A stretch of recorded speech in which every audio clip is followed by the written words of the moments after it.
Bom, é uma responsabilidade e uma honra estar aqui, né? Boa noite, então, a todas as pessoas aqui presentes, neste frio de São Paulo.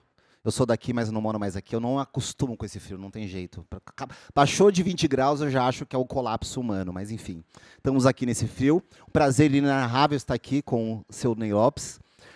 Eu queria só fazer uma introdução, porque a minha presença aqui, na verdade, é só uma ponte para a gente se conectar com esse grande... eu estou aqui com uma má intenção, que é de deixar muito claro que eu vejo o Ney Lopes não apenas como um escritor, como ensaísta, como sambista, como compositor, como dicionarista, mas como um intelectual e um intérprete do Brasil. E eu acho que a gente está aqui para escutar e ter a honra de escutar um intérprete do Brasil que faz isso das mais variadas multiplicidades e expressões. Ney, eu queria começar pedindo que você comentasse um pouco para nós. A gente está aqui na ocasião de quase 50 livros, né, que o senhor já escreveu. A gente está prestigiando 3 aqui, pelo menos, que é o Dicionário dos Direitos Humanos, o Dicionário de Africanismos nas Américas, esse está fresquíssimo, acabou de sair da impressora, e a sua autobiografia, né, O Robusto Menino de Irajá, que é por ela que eu queria começar a nossa conversa. O senhor tem uma trilha, uma trajetória que, enfim, ela não só é ímpar, como ela é muito importante, e ela dá conta de vários espaços que, de alguma forma, sintetizam o que é o Brasil. Eu queria te perguntar, o que Irajá, o que a sua vida em Irajá te ensinou, te trouxe, que talvez a universidade não poderia te ensinar, que talvez outros espaços que são tidos como espaços de conhecimento não poderiam te ensinar? Boa noite para todos. Agradeço a gentileza do convite para eu estar presente aqui. Estou me sentindo, evidentemente, muito bem, vendo, inclusive, o resultado, né, de todo o meu trabalho nesses 84 anos de vida, não sei quantos de trabalho, e estamos aí, então, felizes, recebendo esses abraços, etc. e tal. Bom, Irajá, subúrbio do Rio de Janeiro bastante conhecido, né? E com características assim muito próprias, pelo fato de ter sido um dos subúrbios mais antigos da cidade do Rio de Janeiro, por conta do seu envolvimento com a sua presença dentro da Igreja Católica, etc. Tal, por conta, principalmente, embora seja meio estranho, é por conta do seu cemitério, um cemitério de muitos e muitos anos, e com uma história assim muito interessante. Então, Irajá foi para mim nascimento, claro, numa família de operários, uma família grande, da qual eu tive a oportunidade de ser o mais novo da família, de uma prole de talvez 15 filhos de meu pai e minha mãe, e com uma verdade muito perceptível, né, de ser uma família muito querida e muito se querendo entre si, e dando a esse pequeno caçula, né, palavra de origem banto, caçula, o último filho, dando a mim todas as possibilidades que viram em mim, e eu procurei, de certa forma, bem à vontade, né, de conseguir trafegar por várias oportunidades já na infância.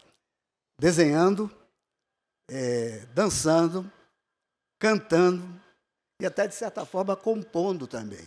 Eu tive um irmão, minha família muito notável pelo envolvimento com a música, embora nenhum dos irmãos, e aí veio eu chegando para concluir as coisas que não foram concluídas por eles, né?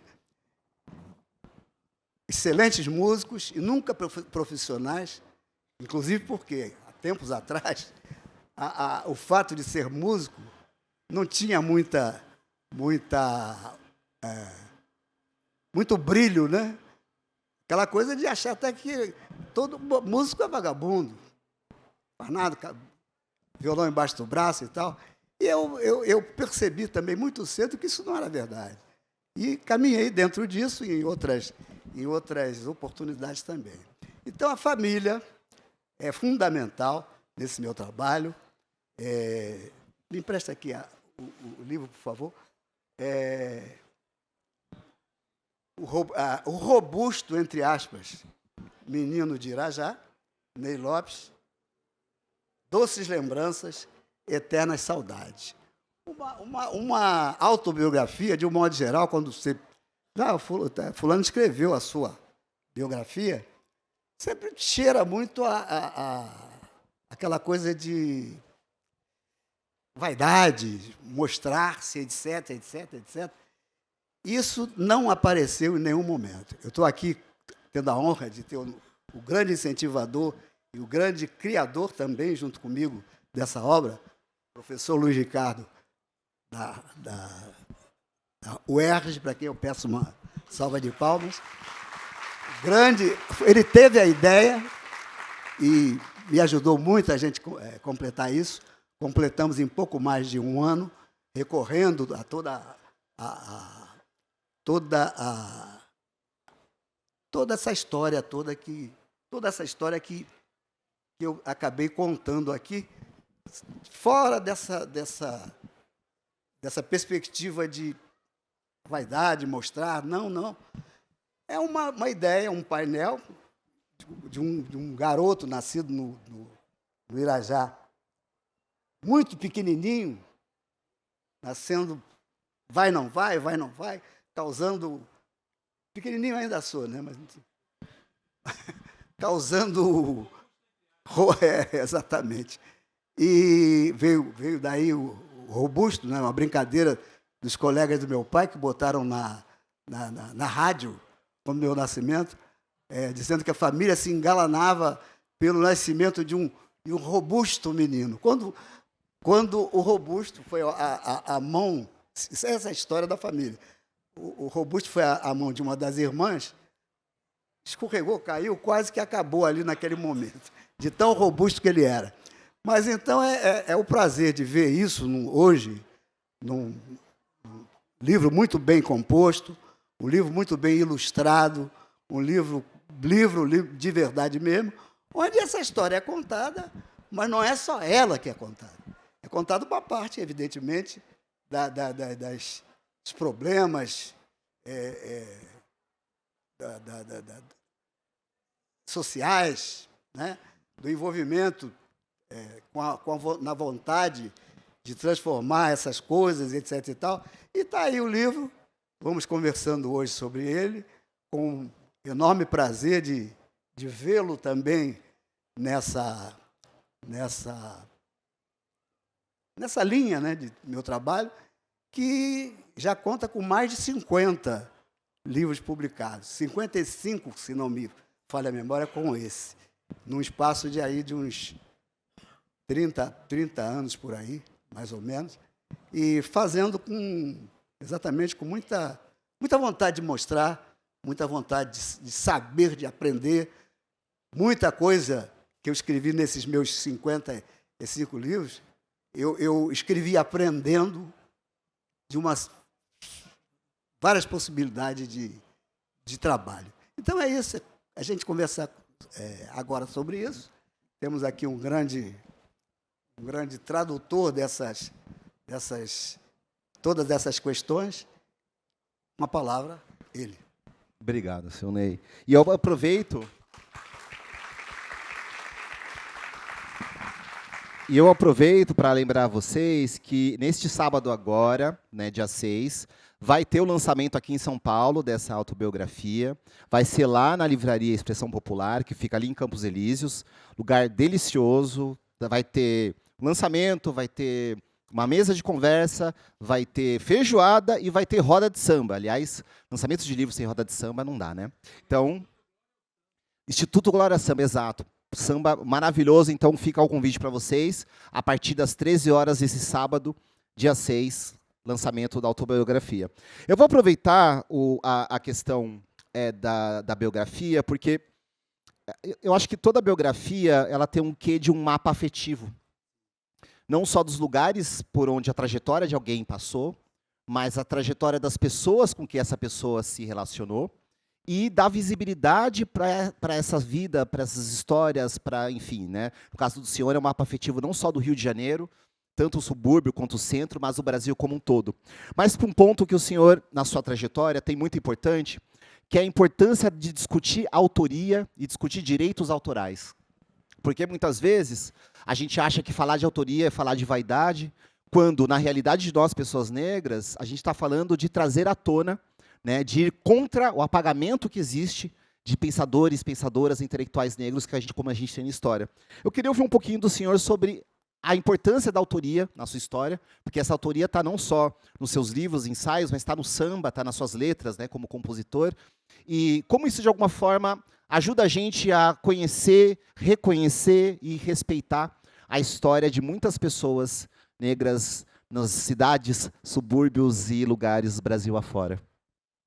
Bom, como a maioria das pessoas sabe, dentro dessa minha trajetória de criar alguma coisa que mostrasse aos interessados, vamos dizer assim, a importância da minha família, está o fato de eu ter sido na minha família, uma família iniciada na virada do século XIX para o XX, né? E uma família de trabalhadores, né? E eu fui o primeiro a conseguir ultrapassar a barreira do ensino, né? A grande barreira. Pobre não entra na faculdade, pobre não sei o quê. Eu fui o primeiro a realizar essa transposição dentro da minha família. Isso, evidentemente, que foi uma primeira demonstração da minha necessidade de incentivar a família, principalmente os que vieram depois, a continuarem, porque o caminho é esse aqui. Eu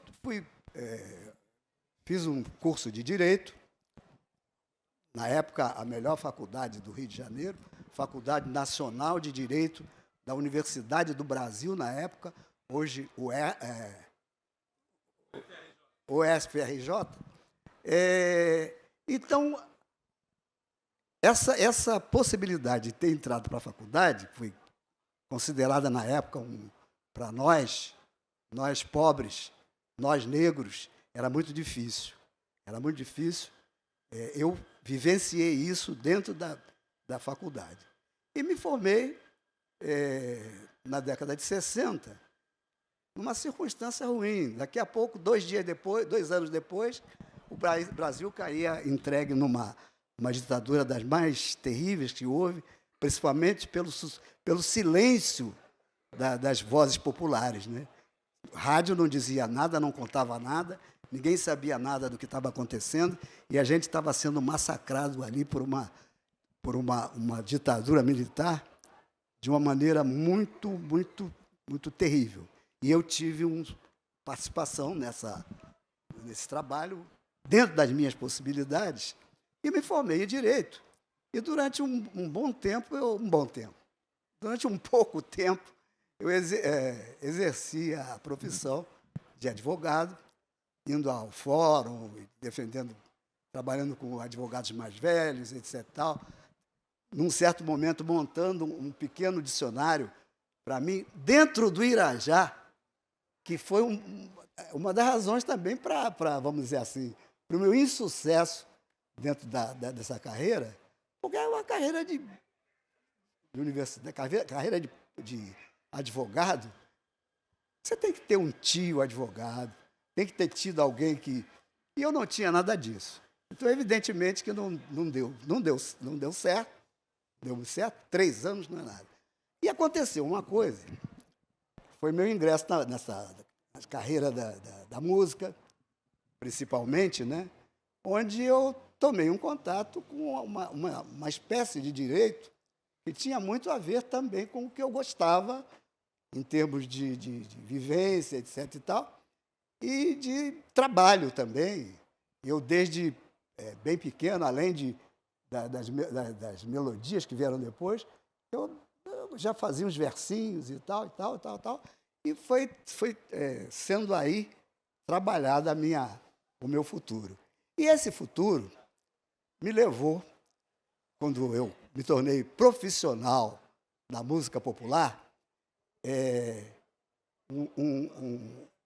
uma parte assim, eu quando chego num lugar e sou logo anunciado como sambista, eu fico feliz, claro que fico, mas fico também cabreiro, né?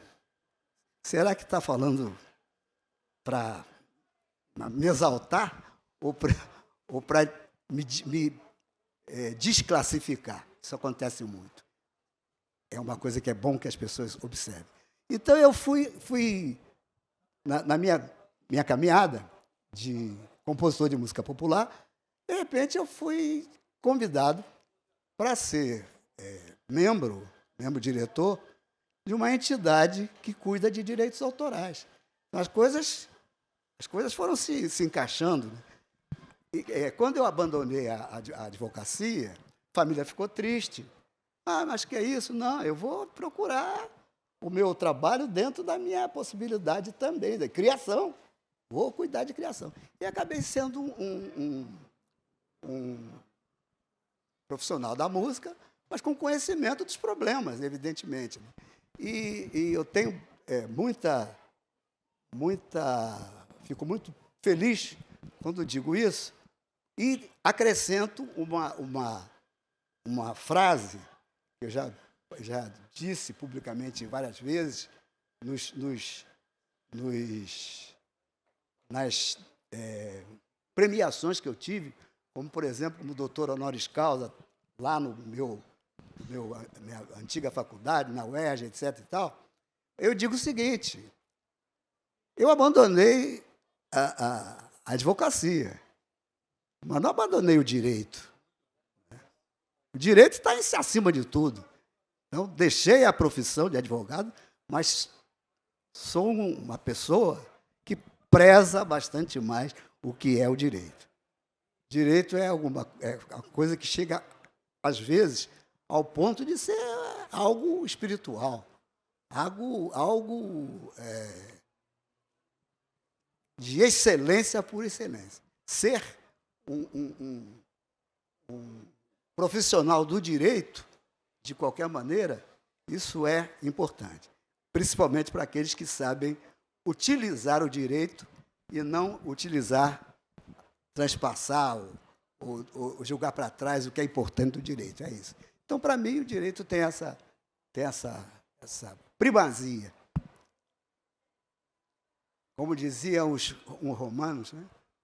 Jus est ars. Será que eu ainda lembro? O direito é a arte das boas pessoas, dos bem-intencionados. Muito obrigado.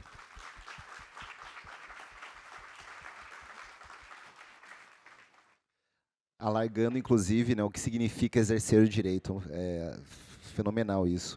Eu queria aproveitar, até a partir da história da autoria e da composição, do caso do samba, para ouvir um pouco do senhor sobre a cultura popular enquanto forma de conhecimento. Porque ainda hoje, acho que um pouco menos, mas ainda hoje, a gente escuta alguns setores que tratam da cultura popular como se fosse um objeto, né? Como se nenhum tipo de conhecimento produtivo, criativo, fundamental, uma contribuição surgisse da cultura popular. E o samba, sem dúvida, é um dos que mais sofre com isso. Mas eu acho que olhando para a trajetória e para a produção do senhor, fica muito claro que, pelo menos assim como eu entendi, que o samba é sim uma forma de conhecimento, o samba é sim uma contribuição para a sociedade, e o samba é sim uma forma de interpretar o Brasil, né, interpretar o país que nós vivemos. Queria escutar um pouquinho sobre isso do senhor. Né? Cultura popular produz conhecimento? Claro que faz. Ele é o próprio conhecimento. Eu acho que a criação intelectual, né, e toda poema, música popular, cantiga, etc., é uma criação do espírito, né? E tem uma importância fundamental. E no caso específico da música popular, a boa música popular que a gente conhece por aí e tal, e eu conheço três focos que são fundamentais em todo o universo dessa música: a música brasileira, a música caribenha, principalmente de Cuba, e a música norte-americana. Não existe outra música melhor do que essas músicas. Por quê? Porque elas são Brasil, Cuba, Estados Unidos, são o quê? São a cara do povo. Tem que ser a cara da nação, o espírito da nação. O samba é isso, e as pessoas raramente compreendem, porque não conhecem a história, e fica essa coisa essas coisas que a gente conhece, né? Eu acho que até enfraquecendo todas as possibilidades que esses caminhos levam a gente. A gente vê, por exemplo, evidentemente que nós vivemos atualmente, já há algum tempo, muito dependente de um negócio, uma coisa chamada mercado, né? Uma coisa que é vender, comprar e vender. Então, essa importância acaba se deslocando, sendo colocada em segundo lugar. É o momento em que alguém resolve, não, o agronegócio está... Espera aí, não é não. O agronegócio é o agronegócio. A música é outra música. Não vamos querer dizer para o Brasil inteiro que a música importante do Brasil é aquela música do agronegócio. Não é não. Eu garanto que não é.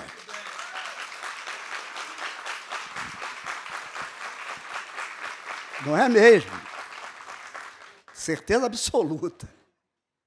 Mas é isso. Então, a gente ter a noção, primeiro, de nacionalidade, né?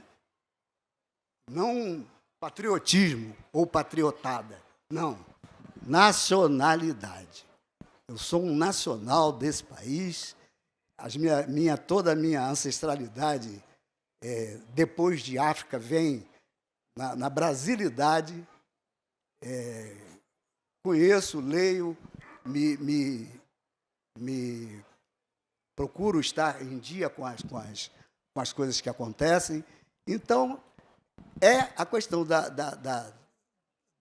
vamos dizer assim, da definição do que seja ser filho de um país, ser filho de uma comunidade nacional, é altamente importante, e isso tem sempre que ser levado em consideração. E quando o mercado tenta, e muitas vezes consegue, né, subverter essa ordem, a gente tem que se manifestar contra. Isso é minha opinião.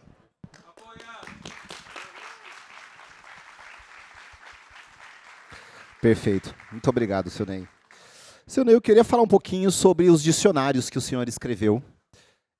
Tem uma frase que eu gosto muito, que fala assim: comunicação é generosidade. E eu acho que não tem nada mais generoso do que um dicionário, que ajuda a gente, de alguma forma, a entender a palavra, a pensar em sentidos que essa palavra pode ter, ou essas palavras podem ter, e, sem dúvida, disputar esses sentidos, né? Porque tem uma série de palavras, inclusive no Dicionário de Direitos Humanos, que está aqui, por exemplo, racismo, democracia, liberdade, que elas vivem em constante disputa. Então eu queria escutar um pouquinho do senhor, que afinal não é um nem dois, são dezenas de dicionários que o senhor escreveu. Por que escrever dicionários? E um pouquinho de como é esse processo da pesquisa para um dicionário, das palavras, como é que o senhor vai construindo esse projeto que, enfim, é absolutamente admirável e, enfim, mais uma vez feliz de estar aqui conversando sobre isso. Eu acho que o dicionário é um grande instrumento de trabalho, né? Um dos maiores que se inventaram até aqui, né? E eu, desde muito cedo também, eu adquiri essa mania que hoje me conduz a muitas coisas interessantes. Eu tenho vários dicionários que buscam a origem de palavras que são do léxico brasileiro e que têm o seu nascimento na África. Então, quando eu tenho feito isso com muita frequência, mas evidentemente que eu não descobri todo esse universo, nem um quarto do que é possível recuperar, né? Você vê assim uma palavra, se sente atraído por ela, vai ver de onde ela veio, né? Chamada etimologia, né? Vai buscar onde que ela nasceu.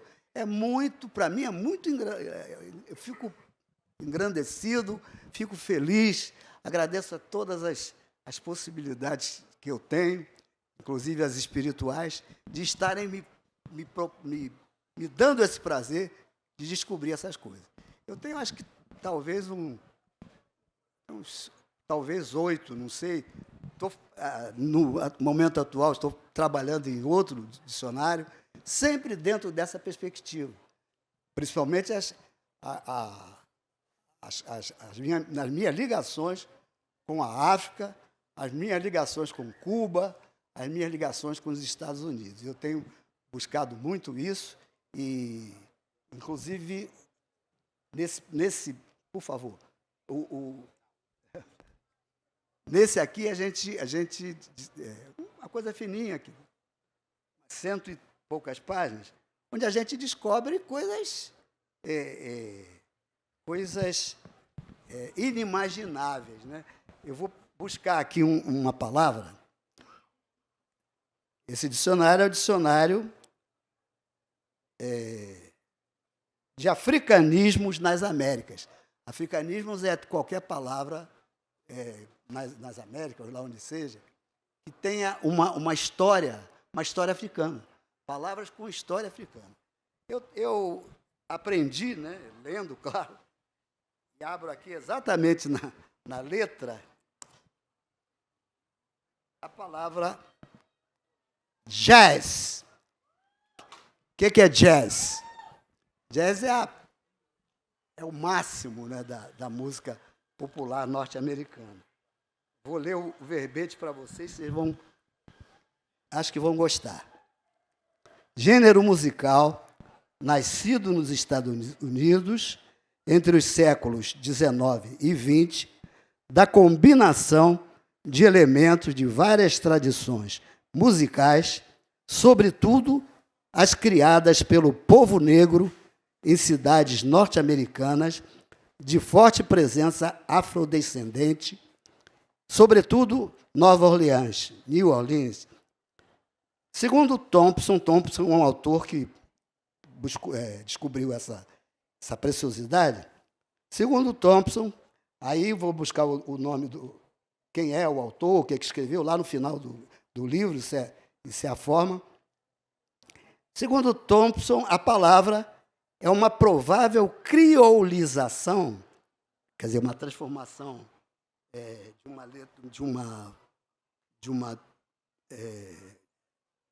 de uma origem em outra e tal, é criolizada, uma transformação.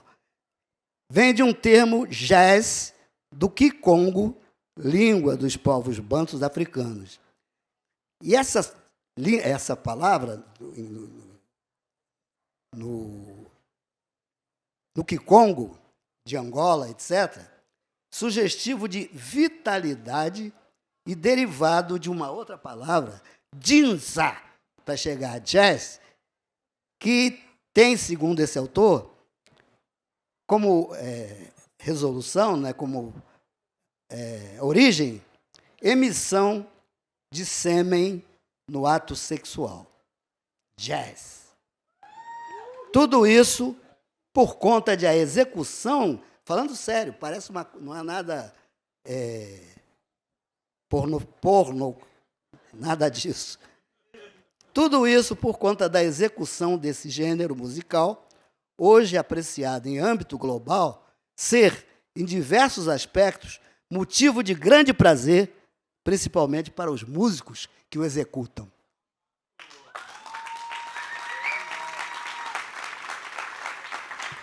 Mas não é? Então é isso. É um exemplo do que é importante no dicionário. Esse é um pequeno exemplo. Eu gosto, me dedico tremendamente e tenho ultimamente me dedicado quase que com preferência, né, às questões da religiosidade africana. Inclusive, esse livro já avança bastante nisso. Depois, quando a gente falar dele mesmo, aí vamos ver algumas coisas bastante interessantes aqui. Muito obrigado, seu Ney. Palmas, por favor.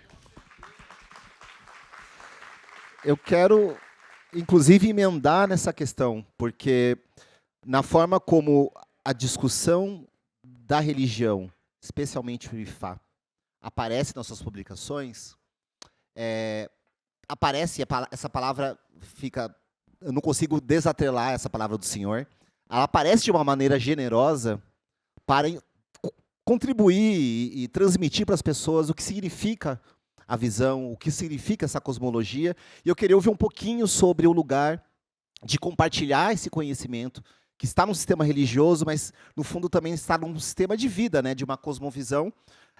Até porque, e assim encerro a minha pergunta, às vezes fica muito difícil a gente enxergar que existem outros mundos e outras possibilidades de viver e existir, quando a gente não consegue enxergar outras cosmologias. E eu acho que conhecer outros sistemas religiosos também é uma forma de enxergar outras cosmologias. Enfim, queria escutar um pouquinho do senhor sobre isso. Bom, eu vou entrar, então, nesse livro aí, que esse nosso novo livro está sendo inaugurado hoje. Ainda não teve a festa de lançamento, mas está sendo inaugurado hoje. Palmas para ele.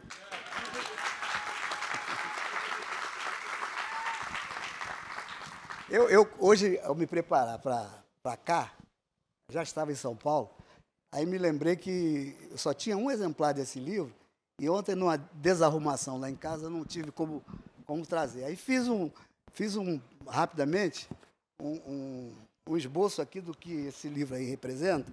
Se vocês me permitem, eu vou ler para vocês, sem cansá-los. Esse livro, Religiões Amefricanas, uma grande, querida intelectual já falecida, Lélia Gonzalez, ela não falava a religiosidade africana nas Américas, não. Mas a amefricanidade, né? Interessante. Criou essa expressão.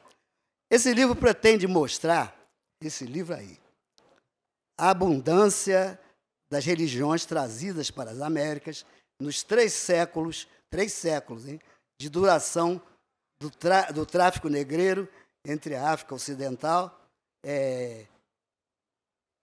dos países, de pessoas vindas dos países nagôs e principalmente subsaarianas, bantus e nagôs. O resquício, né, e as sobrevivências nas culturas africanas milenárias.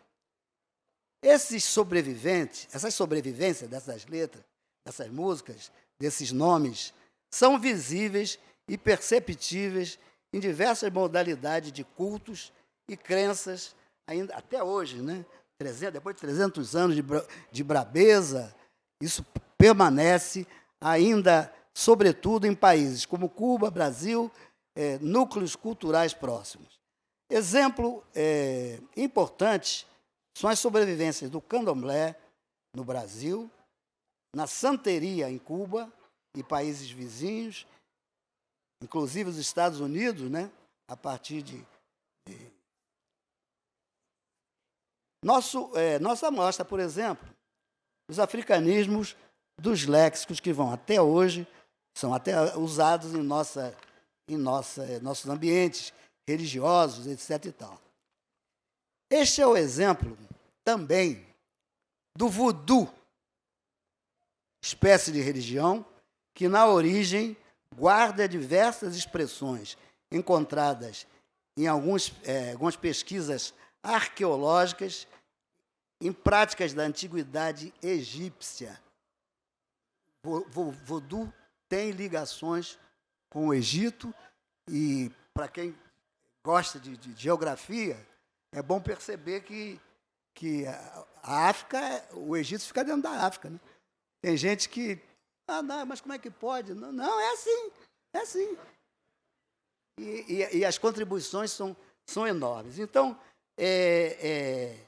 o que é importante para mim dizer do voodoo, que estudando, lendo, eu percebi que uma religião como outra qualquer. Mas como é que é? Não tem, os fantasmas, as grandes matanças de pessoas, etc. Isso houve sempre, em várias oportunidades, em vários momentos, várias formações. Só que aconteceu o seguinte: o voodoo teve dois grandes inimigos na sua aparição, na sua trajetória. O voodoo é hoje considerado, quando já vi definições, como assim, modo de viver. Voodoo, um modo de viver dos povos do Haiti, que foram os negros do Haiti, os africanizados no Haiti, foram a primeira, vamos dizer, contingente de pessoas que conseguiu derrubar toda o edifício, né, das realizações das grandes nações exploradoras. Os negros escravizados no Haiti venceram a França, se livraram da França como condutora, como regedora dos seus destinos.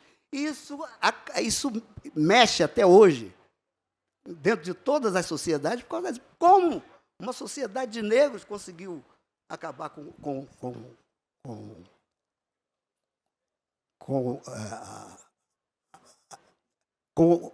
acabar com a hegemonia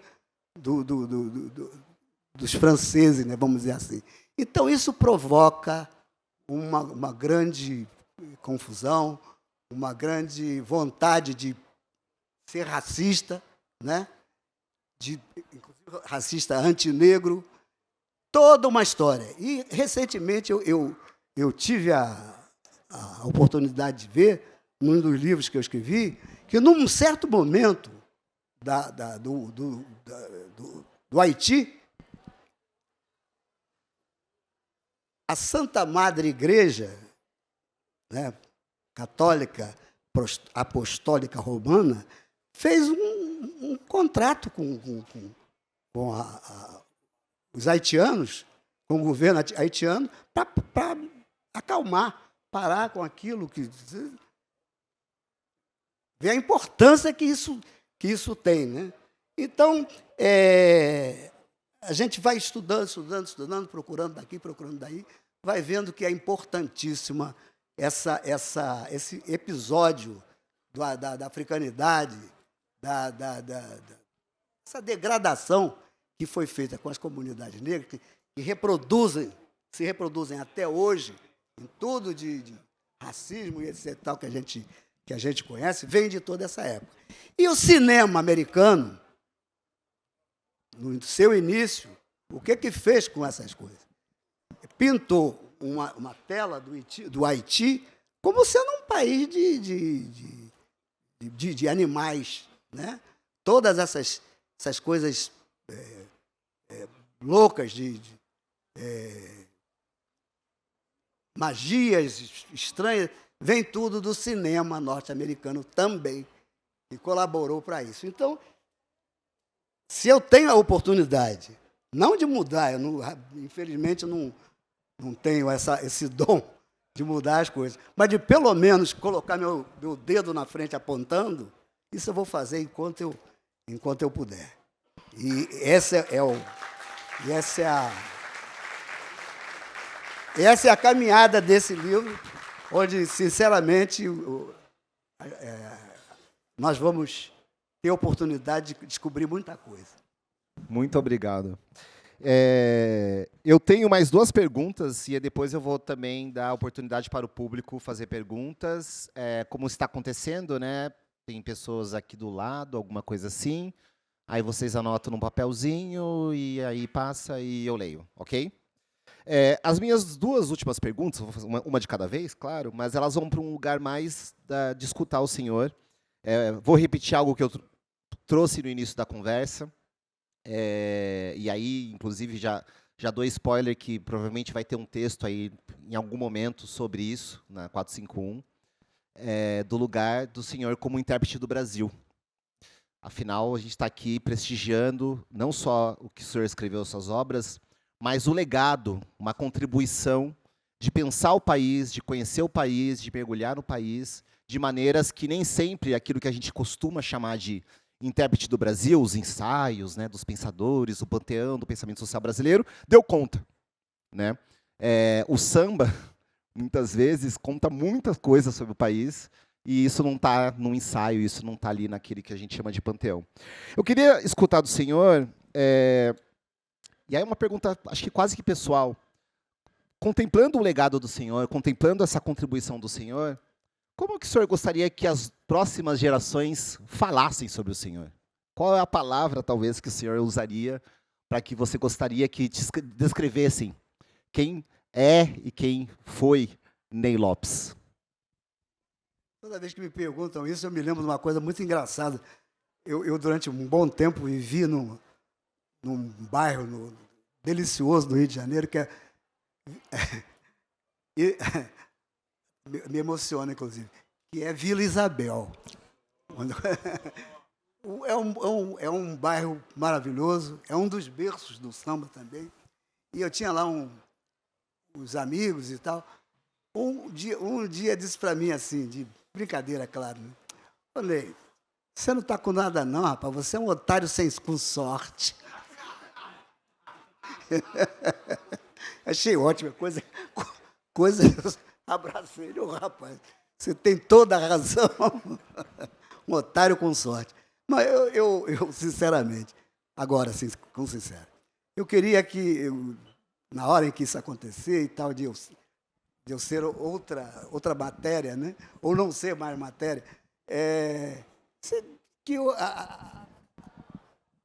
que a grande, vamos dizer assim, a grande contribuição que eu dou ao mundo é ser uma pessoa igual, ser igual a todos e ter tido a oportunidade de ter um pai maravilhoso, irmãos maravilhosos e também a possibilidade agora com meus netos de ter uma família organizada, preocupada com os destinos da humanidade, preocupada com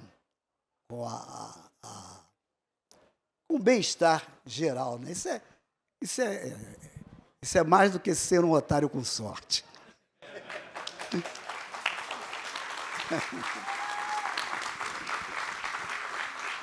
Com certeza. Uma grande figura. Minha última pergunta, lendo as obras do senhor, vendo os seus escritos, dicionários, ouvindo suas músicas, algumas palavras elas foram pipocando para mim. Memória, história, legado, pertencimento, companheirismo, trocas, aprendizado, diálogo. E aí eu entendi, essa é a minha leitura, posso estar muito errado, mas que todas essas palavras, elas falam sobre uma coisa apenas. E eu queria escutar isso um pouco mais do senhor sobre isso, que é a palavra amor. Numa mesa com o intelectual do peso de Ney Lopes, às vezes eu pensava, vai falar de amor, mas o amor é um elemento fundamental de humanidade, de conexão, de um mundo, de uma visão que a gente está aqui compartilhando, construindo. O que o senhor tem a dizer sobre o amor? O amor é fundamental, claro, não tenha dúvida. O amor, o companheirismo, né, em todos os sentidos. Você ter amigos, ter uma companheira, por exemplo, que caminhe junto com você nas suas realizações. Eu já tive isso, estou vivendo atualmente um momento que as pessoas que me conhecem mais de perto sabem qual é, a viuvez, que é uma coisa bastante triste, né? Mas eu estou levando toda essa coisa, eu acho que eu estou sendo iluminado, né? Pela espiritualidade de estar, sinceramente, dentro desse quadro, tendo a força da criação, de fazer, de competir também.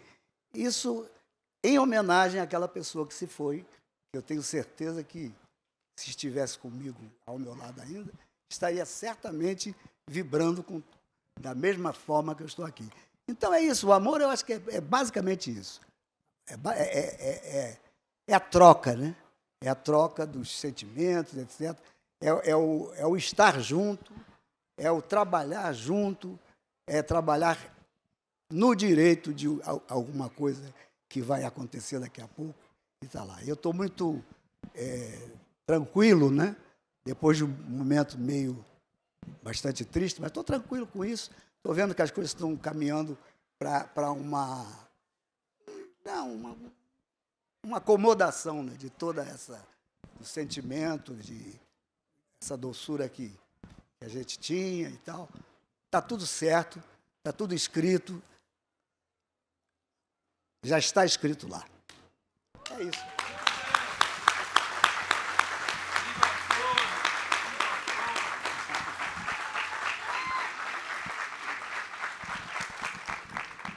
Muito obrigado, muito obrigado.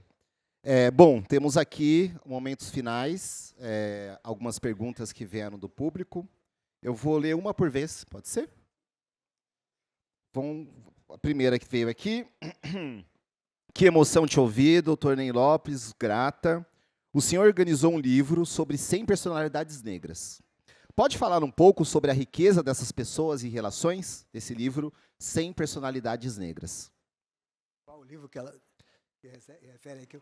Ela falou, está falando assim, um livro sobre 100 personalidades negras. Ah, sim. Isso.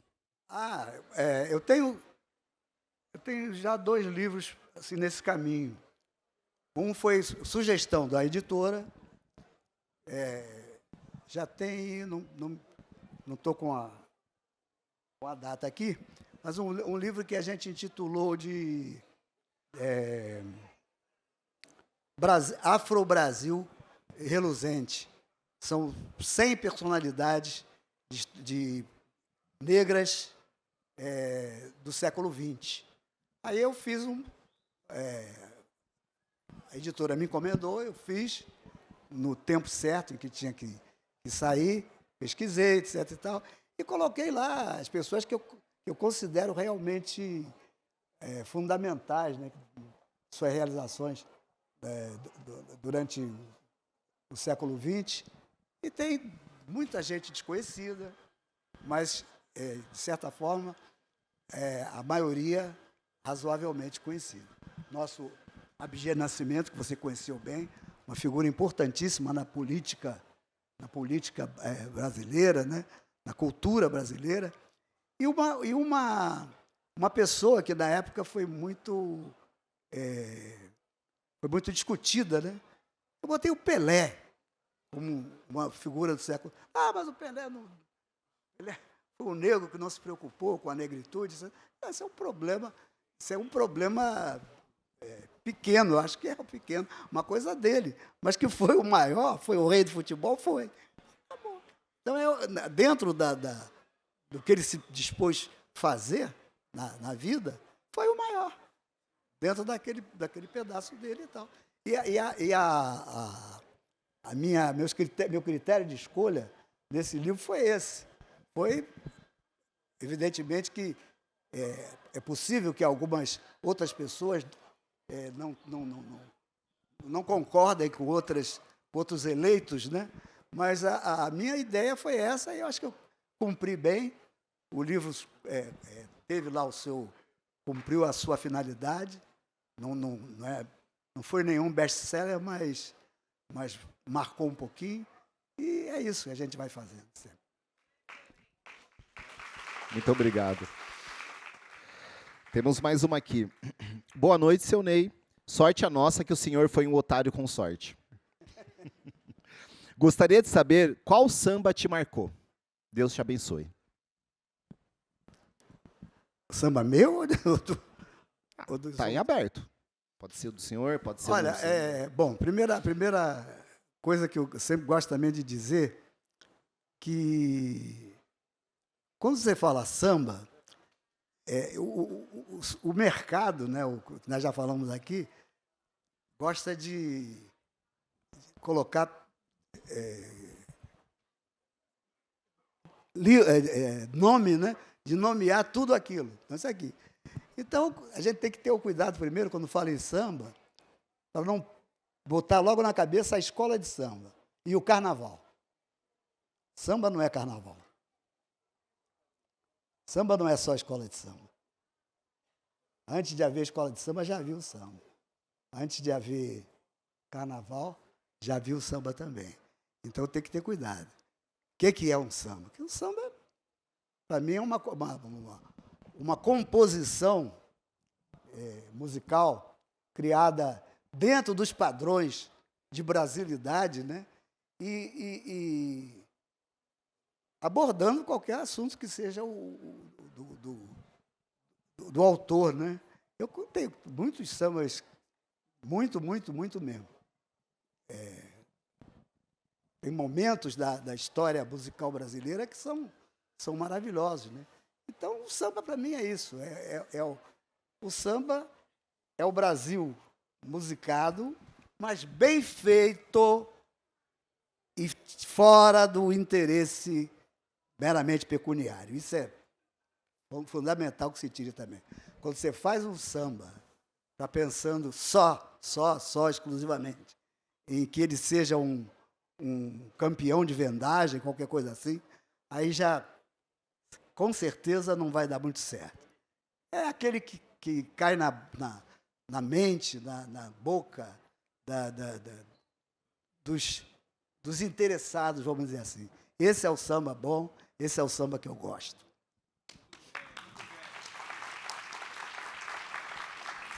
Muito obrigado. Eu vou, inclusive, quebrar o protocolo aqui, aproveitar o espaço para lembrar que nós temos um espaço fundamental da memória do samba aqui em São Paulo, que está correndo perigo, que é o do Samba da Cruz, na Zona Norte, que está sendo desapropriado. Inclusive, um dos últimos sambas vai acontecer, se não essa semana, semana que vem. Então, quero aproveitar o espaço para lembrar que é um espaço fundamental dessa cidade, da cultura do samba paulistano, que, enfim, está morrendo, está sendo dizimado. Última pergunta, seu Ney. Como um apreciador de dicionários, e grande autor também, o senhor já usou um dicionário analógico da língua? O senhor já usou um dicionário analógico da língua portuguesa para compor suas letras de samba? Se sim, como que foi a experiência de usar um dicionário analógico da língua portuguesa para escrever um samba? Muito obrigado. Eu escrevo de acordo com aquilo que me vem à cabeça, que me toca, que me dá vontade de escrever. E, evidentemente, já escrevi alguns sambas às vezes até no sentido mais irônico, né? Alguns sambas com palavras, por exemplo, a minha vida com o direito marcou esse pedaço da minha vida, 5 anos determinado 5 mais 2, mais 3 de exercício da advocacia, marcou para mim alguma coisa muito interessante, que é ver as palavras, o chamado juridiquês, né? As pessoas brincam, pô, advogado só anda falando essas coisas em latim, etc. e tal. E eu já fiz pelo menos um samba só dentro dessa tônica, né? É um samba que felicidade passou no vestibular, agora está ruim de aturar. Mudou-se para a faculdade de Direito e só fala com a gente de um jeito cheio de preliminar, é de amargar. A amigação para ele é concubinato. Eu esqueci. Caduquice. Aí vou trazendo as palavras do Obrigado. Trazendo as palavras do universo do direito, né? Para criticar e brincar e tal. Gosto muito desse samba. Eu já ganhei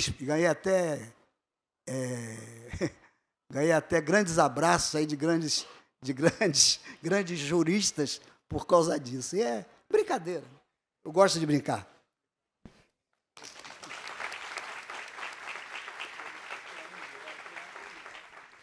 Bom, a gente vai chegando ao final aqui e eu queria aproveitar esse último momento para escutar do senhor o que o senhor quiser falar, porque a gente está aqui para te escutar.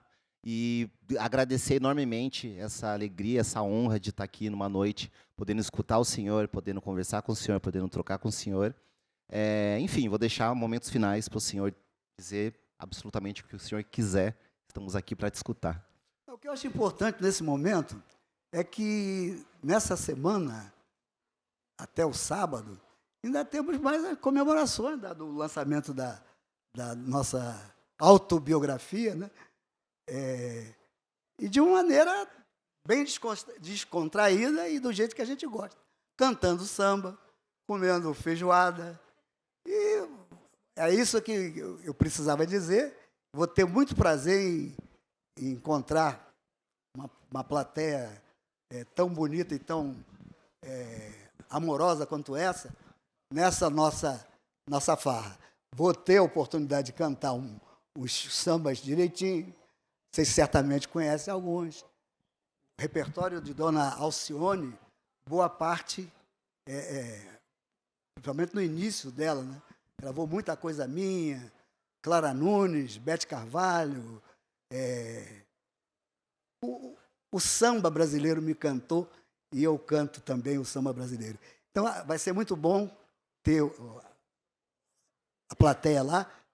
Eu não lembro do endereço, mas é de uma instituição. Isso, na Livraria Expressão Popular, fica ali em Campos Elíseos, na Alameda Notman, 806. A partir de que hora? A partir das 13 horas. Chega lá cedo, come uma feijoada, vê a mesa e depois vamos cantar um samba. Uma cerveja. Muito obrigado.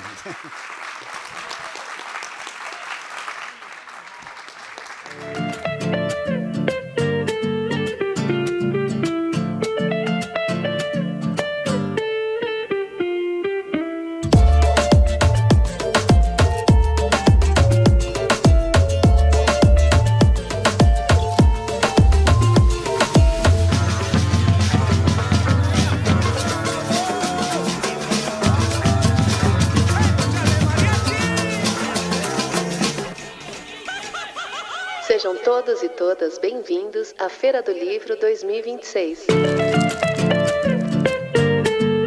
A Feira do Livro é uma realização da Associação 451, da Maré Produções Culturais e do Ministério da Cultura por meio da Lei Rouanet. Patrocínio: Mercado Livre, Motiva e Prefeitura de São Paulo na categoria Ouro. Itaú e Laranjinha Itaú na categoria Prata. Apoio: Pinheiro Neto Advogados, Instituto Ibirapitanga, Enjoei e Companhia das Letras. Parceria institucional: Livraria da Travessa, Mercado Livre Arena Pacaembu, SP Livro e Museu do Futebol, junto à Secretaria da Cultura, Economia e Indústria Criativas do Estado de São Paulo. Apoio institucional: Embaixada da França no Brasil, Instituto Camões, Arco Educação, Ministério das Relações Exteriores do Uruguai, Instituto Ramon Llull, Gráfica Viena, Chambril, Quiro, Frida e Mina, Inside by Meliá São Paulo e Higienópolis, Ernesto Tzurnik Advocacia, Ecoar, Arpa, Ovo e Bubu Restaurante. Parceria de mídia: 451, Folha de São Paulo, UOL, TV Brasil, Rádio Nacional, JC Deco, Piauí, Carta Capital, Mídia Ninja, Nexo, Gama e Publish News. Acompanhe a programação e cobertura completa da Feira do Livro 2026 no site da revista 451 e também nas nossas redes sociais @a Feira do Livro. Viva o livro brasileiro!